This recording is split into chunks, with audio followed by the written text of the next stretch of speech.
या देवी सर्वभूतेषु लक्ष्मीरूपेण संस्थिता नमस्तस्यै नमस्तस्यै नमस्तस्यै नमो नमः। रामकृष्ण हरी मंडळी, आज शारदीय नवरात्र उत्सवातील 5वा दिवस। आजच्या दिवशी आपण स्कंद मातेच्या रूपाचं पूजन करतो। आजच्या व्हिडिओमध्ये आपण जाणून घेणार आहोत 5व्या दिवशी केल्या जाणाऱ्या स्कंद मातेच्या पूजेचे महत्त्व। भगवान शंकर आणि पार्वती मातेचा विवाह झाला, त्यानंतर त्यांना एक पुत्र जन्माला आला आणि त्या पुत्राचे नाव होते स्कंद किंवा कार्तिकेय। त्या स्कंदाला आपल्या मांडीवर घेऊन बसलेल्या देवीला स्कंद माता हे नाव पडले।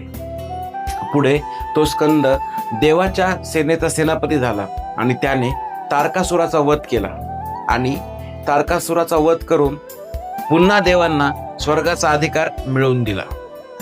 कार्तिकेय अर्थात स्कंदाच्या जन्माबद्दल पुराणामध्ये एक अतिशय रहस्यमय कथा आहे, ज्याच्याबद्दल आपण या व्हिडिओच्या शेवटी बोलणार आहोत। स्कंद मातेचे स्वरूप अतिशय दिव्य आहे। त्या पांढऱ्या कमळावरती विराजमान आहेत।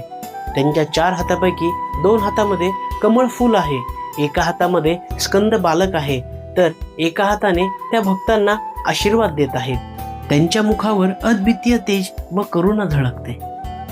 स्कंदमातेची पूजा केल्याने मनातील भीती, अस्थिरता आणि दुःख दूर होते। भक्ताला ज्ञान, आरोग्य आणि आध्यात्मिक प्रगती प्राप्त होते। मन निर्मळ होते, त्याचबरोबर आध्यात्मिक प्रगतीचा मार्ग साधकाचा खुला होतो। भक्तांच्या जीवनात धैर्य, प्रेम, समाधान हे वाढते। पुराण कथेतील त्या रहस्यमय कथेनुसार भगवान शंकर आणि पार्वती यांच्या विवाहानंतर त्यांच्या संयोगातून एक दिव्य तेज प्रगट झालं।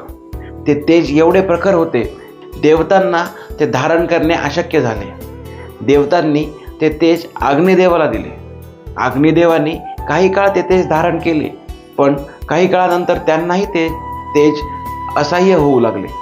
मग अग्निदेवाने ते तेज गंगा मातेला दिले। गंगा मातेने आपल्या प्रवाहामध्ये ते तेज धारण केले आणि काही काळानंतर त्यांनी ते तेज हिमालयातील शरवण या सरोवरामध्ये सोडले आणि त्या सरोवरामध्ये तेथील तेजकणांमधून एक दिव्य बालक, ज्याला 6 मुख होते, तो प्रगट झाला आणि तोच होता स्कंद अर्थात कार्तिकेयन।